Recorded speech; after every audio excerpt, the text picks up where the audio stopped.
just a girl. We're like diamonds in the sky. Yeah, yeah, except for me. Cause it's always a good time.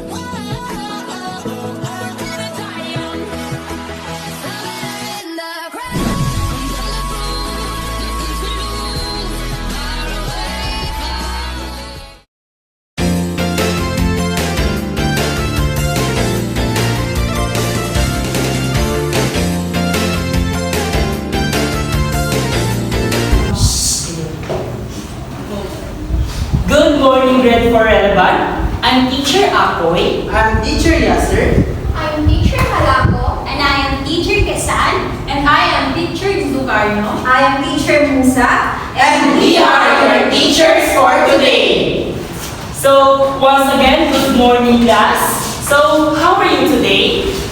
Wow, nice to hear that. So, before anything else, mag-pray muna tayo. Let us pray. So, may I call on teacher Sumangkang to lead us in Muslim prayer and Mr. Allen for Christian prayer. So, everyone, please stand up. أعوذ بالله من الشيطان الرجيم بسم الله الرحمن الرحيم الحمد لله رب العالمين الرحمن الرحيم مالك يوم الدين إياك نعبد وإياك نستعين اهدنا الصراط المستقيم صراط الذين أنعمت عليهم غير المغضوب عليهم ولا الضالين والحمد لله. In the Father, the Son, and the Holy Spirit. Lord, help us and guide us. Amen. Okay, class, before tayo mag-start sa lesson natin, can you please pick up the pieces of the papers under your chairs? Teacher, ano was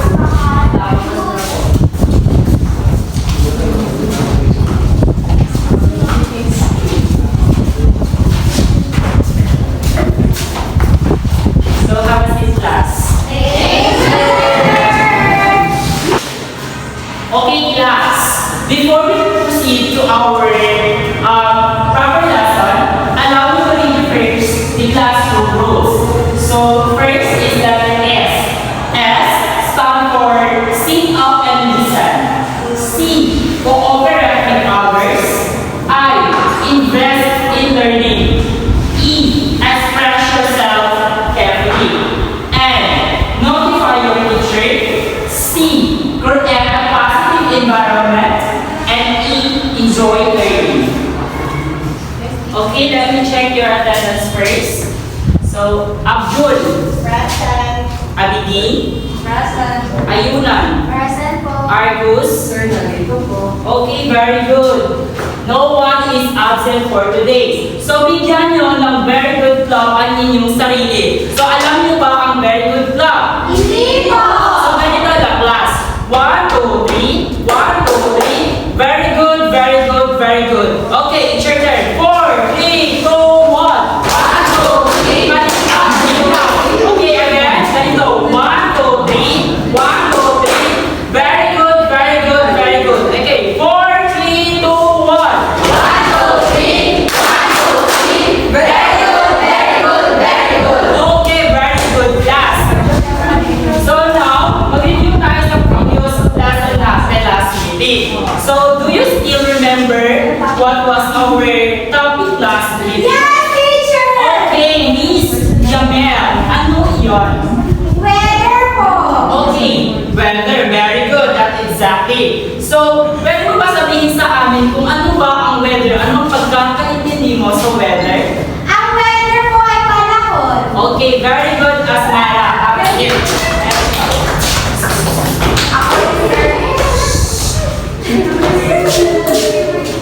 Okay.